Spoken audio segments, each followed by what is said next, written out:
Hello,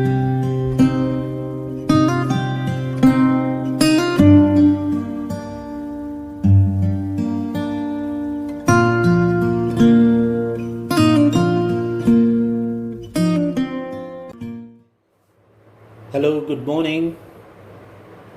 Good morning, class 7th. This is your book, Smart English Course Book by D.A. Ressler.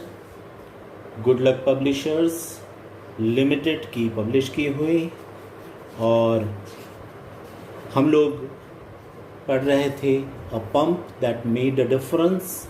ये मैंने आपको lesson पढ़ा दिया था पहले। इसके बाद हमने इससे पहले की क्लास में इसके तमाम क्वेश्चन आंसर्स जो थे वो मैंने आपको करवा दिए थे, और उससे पहले की जो एक एक्सरसाइज थी वो भी हमने कंप्लीट कर ली थी। अब आते हैं अगले पेज पर, right. This is page number 6।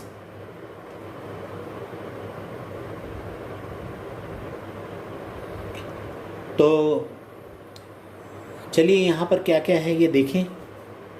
Okay, आप यहाँ देखेंगे स्पेल वेल यानी सही स्पेलिंग के बारे में बात की गई है। We add a y to certain nouns to form adjectives. Certain other changes may also have to be made to the word before the y is added. Example, the dal was full of water, the dal was watery. देखिए, English में बहुत सारी जो nouns होते हैं, right, उसमें अगर हम वाई लगाएं, राइट, तो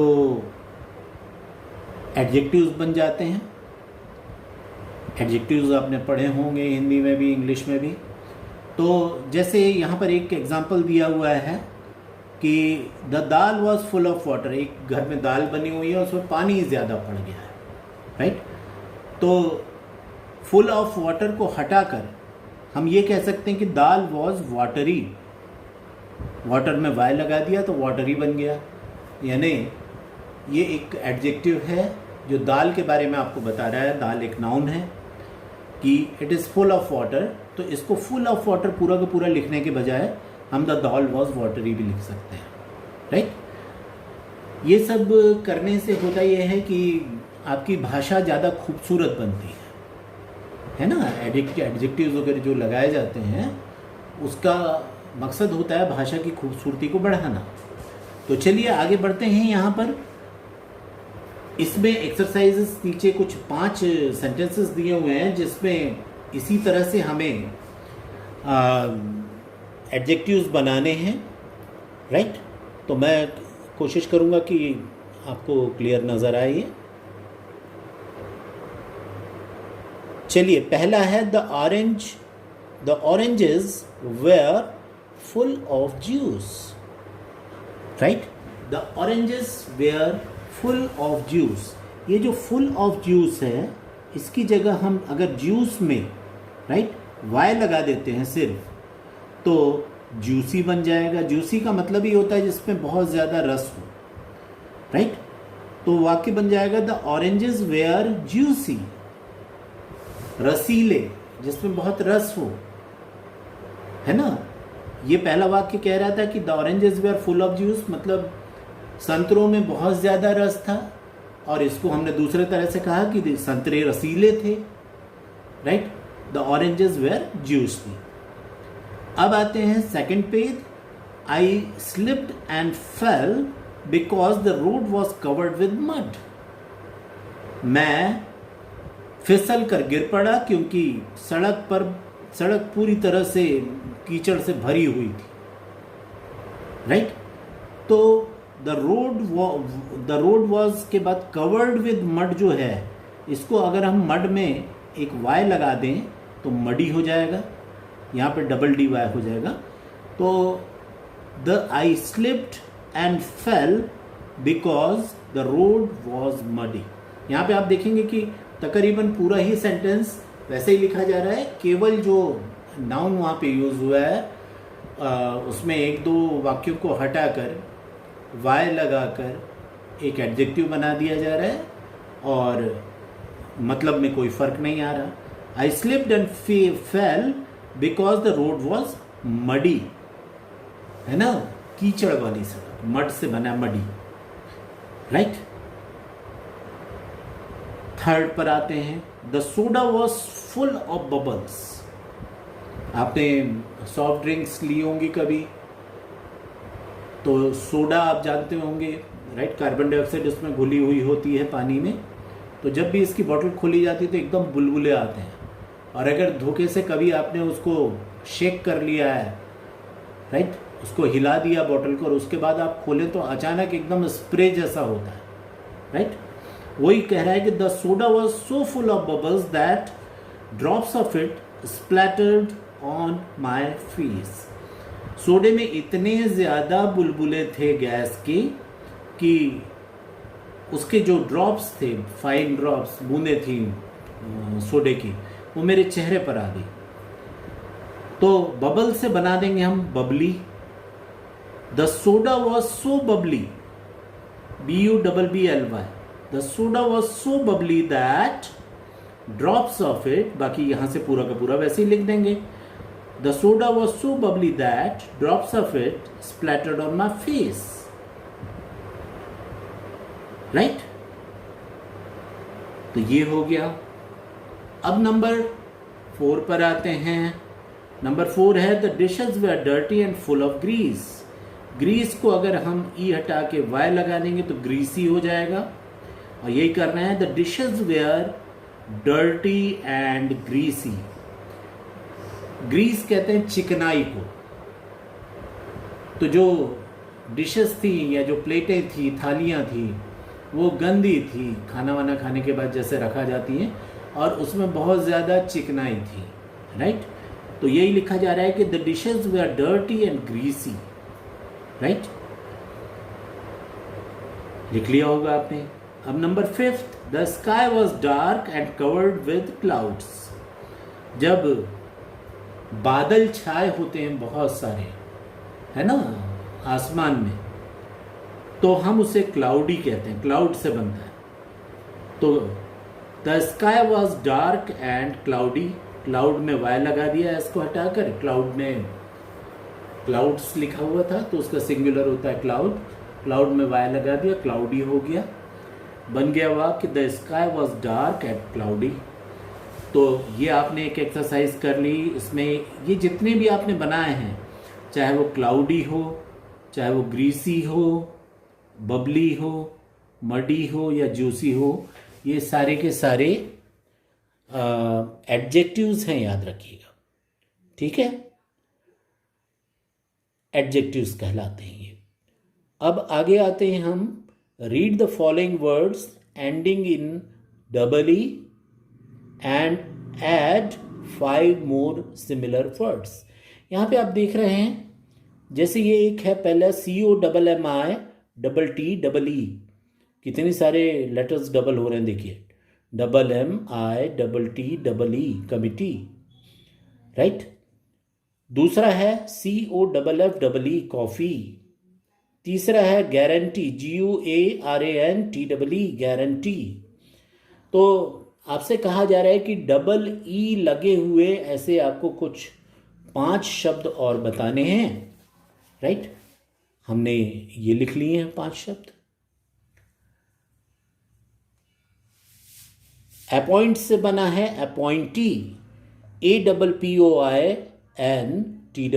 अपॉइंटी, राइट। दूसरा हमने लिखा है एड्रेसी, ADDRASSEE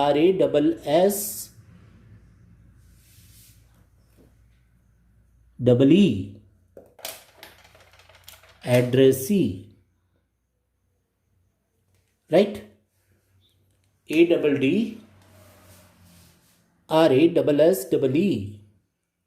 एड्रेसी, एड्रेसी कहते हैं जिसका एड्रेस लिखा हो उसको।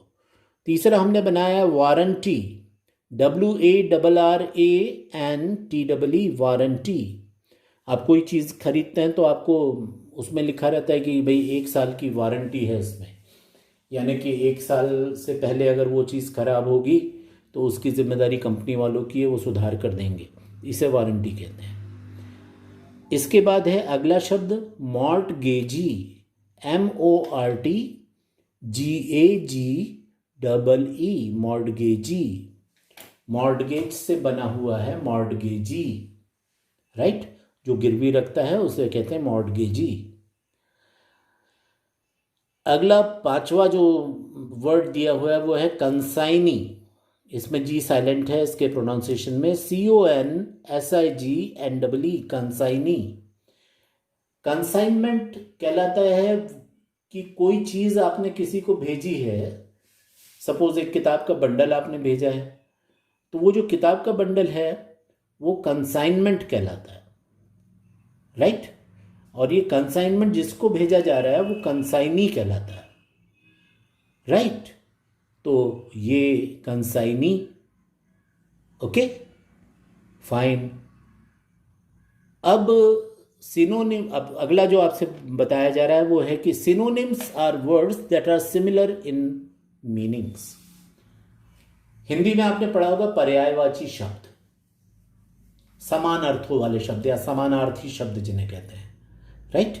ये शब्द वो होते हैं, दो शब्द जिनका अर्थ एक जैसा हो, राइट, उन्हें समानार्थी शब्द कहते हैं। जैसे अगर एक शब्द ले लें कि ब्यूटीफुल, ब्यूटीफुल को हम प्रिटी भी कह सकते हैं, अट्रैक्टिव भी कह सकते हैं, लवली भी कह सकते हैं, इन सब का अर्थ जो है ये ब्यूटीफुल होता है। तो यहां पर नीचे लिस्ट दी हुई है, read the list of the words and their synonyms given below, right. Select one more synonym for each set from the set box. यहां पर ये सेट बॉक्स है जिसमें एक है इंस्ट्रक्शन, एक है सीरियसली, एक लिखा हुआ है फिल्दी, एक लिखा है डायलॉग, एक लिखा है इनकम। इनमें से यहाँ पे जो, जैसे यहाँ पर दिया हुआ है कि सैलरीज, तनख्वाह,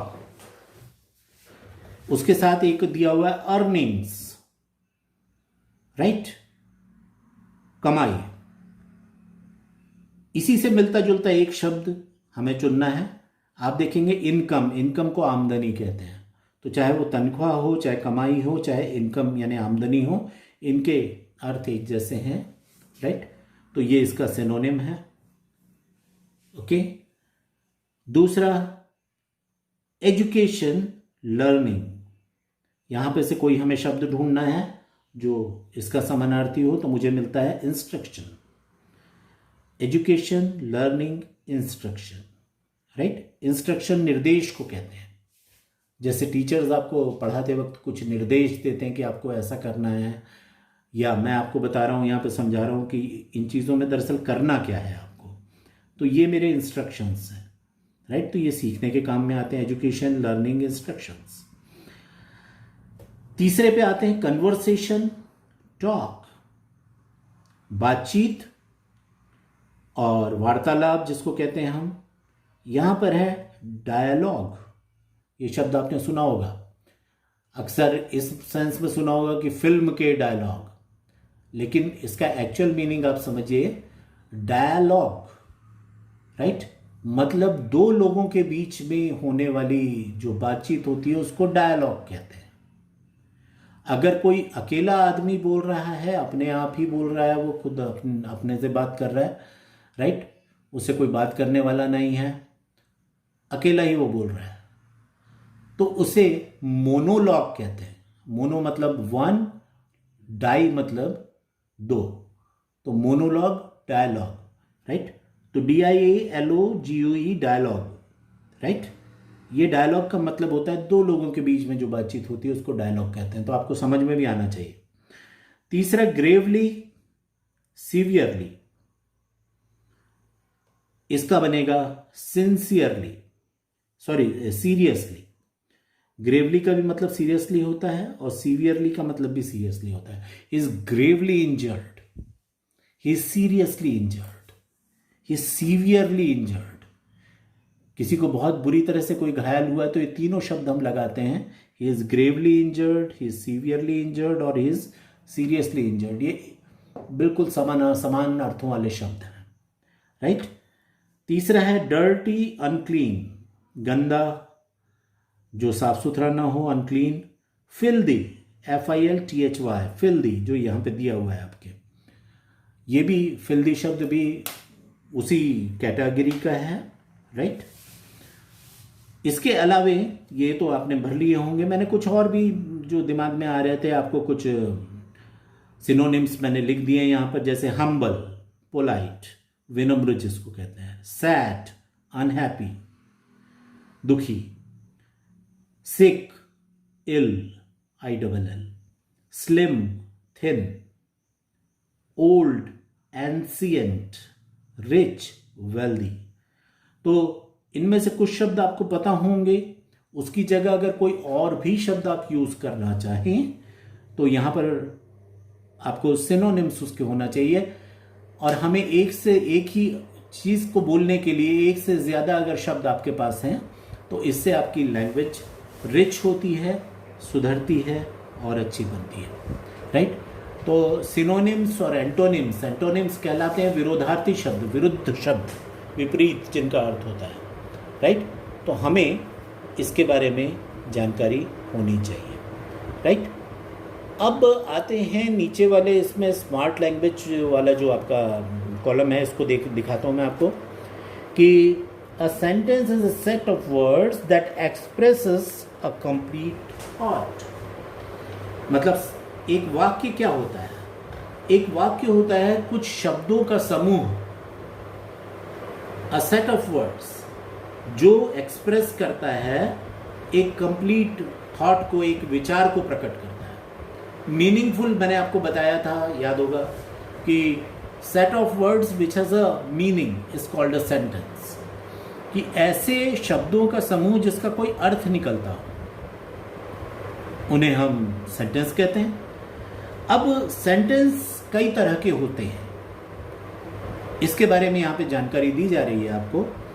जैसे कोई भी हम एक सेंटेंस दे दें कि बालाघाट एक बहुत बड़ा शहर है, बिरसा एक छोटी जगह है, तो ये आप डिक्लेयर कर रहे हैं कि हाँ ये ऐसा है, राइट। या पृथ्वी गोल है। तो जब कभी भी आप ऐसा कहते हैं कि the earth is round, Birsa is a small place, right, और Bhopal is a big city, तो इस किस्म के सेंटेंसेस जिससे आप एक कोई स्टेटमेंट जारी करते हैं उसे डिक्लेरेटिव सेंटेंस कहते हैं। ये देखिए, डिक्लेरेटिव सेंटेंस, राइट।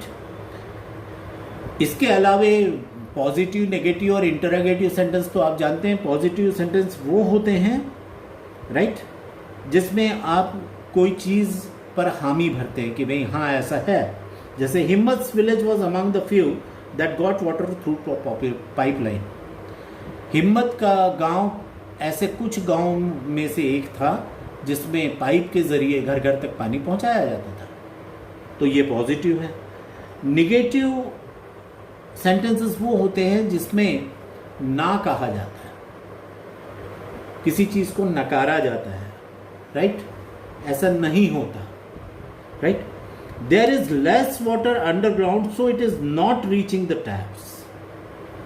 यहां पे देखिए नॉट का इस्तेमाल किया, नॉट, नेवर, नन, इन सब चीज़ों का इस्तेमाल नेगेटिव सेंटेंसेस को बनाने के लिए किया जाता है। जैसे हम कहें कि ही इज वेरी फास्ट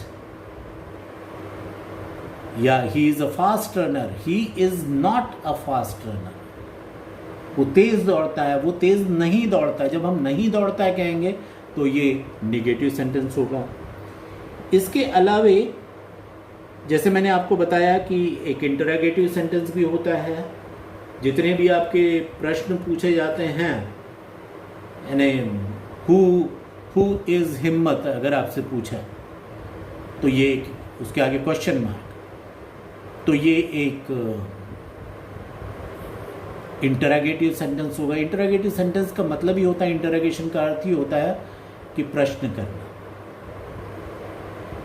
तो क्वेश्चन किया जाए जिसमें जैसे do you have any idea for the play, ये भाना सिंह ने पूछा था हिम्मत से कि do you have any idea for the play, उसके आगे देखेंगे आप क्वेश्चन मार्क। तो इंटरोगेटिव सेंटेंस की पहचान होती है कि उसके आगे क्वेश्चन मार्क लगा रहता है, राइट। इसके अलावा तो आपको अभी तक मैंने जो आपको बताया है कि एक डिक्लेरेटिव सेंटेंस क्या होता है, जिसमें डिक्लेरेशन होता है, कोई सीधी सीधी आप बात करें कि he is a boy, he is a teacher, he is a doctor, it is a river, right. तो ये डिक्लेरेटिव सेंटेंसेस है, इसमें कोई फैक्ट होता है जिसको आप बताते हैं। दूसरा होता है पॉजिटिव, जिसमें हाँ या ना के दो जवाब हो सकते हैं, उसमें जवाब जब हाँ है तो वो पॉजिटिव सेंटेंसेस कहलाते हैं या अफर्मेटिव सेंटेंस कहलाते हैं। जब उसका जवाब ना है तो वो नेगेटिव सेंटेंस कहलाते हैं, राइट। जब उस पर क्वेश्चन किया जाता है कि क्या ऐसा है, तब वो इंटरोगेटिव सेंटेंस बन जाते हैं। और एक और होते हैं जिसे इम्पेरेटिव सेंटेंस कहते हैं। ये इम्पेरेटिव सेंटेंसेस जो होते हैं भाई, इसमें आपसे कोई ऑर्डर अगर कोई दे रहा है, जैसे कि आपसे टीचर्स ने कहा कि ओपन द डोर, कि दरवाज़ा खोल दो, या ओपन योर बुक, तो टीचर आपको एक कमांड दे रहा है, ऑर्डर दे रहा है। तो जब कभी भी ऐसी कोई चीज़ हो जिस पर कमांड दिया जाए, sit down, stand up, come here, तो ये सारे के सारे इम्पेरेटिव सेंटेंसेस होते हैं जिसमें कमांड दिया जाता है। अलावा इसके दो तरह के और सेंटेंसेस आपको बताए जा रहे हैं। एक होता है एक्सक्लेमेटरी सेंटेंस, राइट। एक्सक्लेमेशन कहलाता है कि जब कोई सेंटिमेंट उसमें हो, खुशी का, दुख का, आश्चर्य का, जब कोई भी sentence, oh what a beautiful garden, कितना खूबसूरत बगीचा है, right. Oh what a play, right. और उसके आगे जो एक्सक्लेमेशन मार्क होता है वो आप जानते हैं कि एक डंडी और उसके नीचे एक बिंदी लगी रहती है, ये साइन ऑफ एक्सक्लेमेशन कहलाता है, राइट। तो जहाँ कहीं ये लगा होगा तो ये एक्सक्लेमेटरी सेंटेंस कहलाएंगे, राइट। इसके अलावा एक होता है इंटरजेक्शन। इंटरजेक्शन कहलाते हैं भाई, ये बहुत ही ज़्यादातर एक सिंपल वर्ड होगा, जैसे हम कहते हैं वाह, बहुत खूब, अरे वाह। ये सारे के सारे जैसे शब्द होते हैं जिसमें आप अपना दुख, अपना सुख, आश्चर्य, ये सारी की सारी चीज़ें, राइट, या डर शो करते हैं, वो इंटरजेक्शन कहलाते हैं। ये एक या एक से ज़्यादा भी शब्द हो सकते हैं जिनको फ्रेज कहते हैं, राइट। और ये सेंटेंस के पहले या बाद में लगाए जा सकते हैं, और इसके बाद भी साइन ऑफ एक्सक्लेमेशन लगाया जाता है, राइट। तो ये होते हैं ये सेंटेंसेस, राइट। और यहाँ पर एक ये कहा गया है कि a sentence has a subject and a predicate. जो कोई भी सेंटेंस है, राइट, उसको दो भागों में बांटा जा सकता है। जैसे आप लिख सकते हैं कि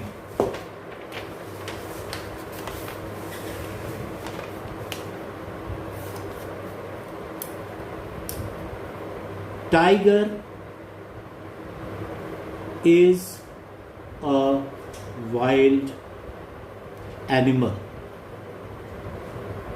तो आपको देखना ये होता है कि इस सेंटेंस में किसके बारे में बात की जा रही है। Tiger is a wild, tiger यानी शेर, बाघ एक जंगली जानवर है। किसके बारे में बात हो रही है? टाइगर के बारे में। जिसके बारे में बात होती है वो कहलाता है सब्जेक्ट।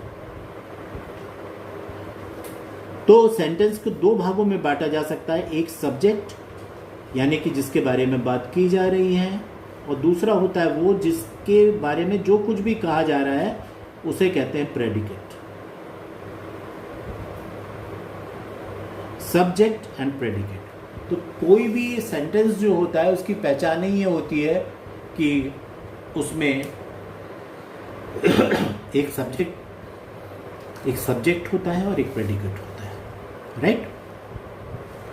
तो प्रेडिकेट में फिर बहुत सारी चीज़ें आ सकती हैं, राइट। जैसे कि वर्ब आ सकती है, एडवर्ब्स आ सकते हैं, राइट, और ग्रामर के जो दूसरे प्रीपोजिशंस हैं, राइट, वो सारी चीज़ें उस पर आ सकती हैं। तो ये आज के लिए यहाँ तक। इसके बाद हम कल यानी कि अगले लेसन में अगली एक्सरसाइज में बहुत बड़ी एक्सरसाइज है इसकी, राइट। तो ये मैंने सब सॉल्व करके रखी हुई हैं आपके लिए, तो इसको अगले इसमें मैं कंप्लीट करा दूंगा, है ना। तो दैट्स ऑल फॉर टुडे। अच्छे से पढ़ाई कीजिए। I wish you all the best.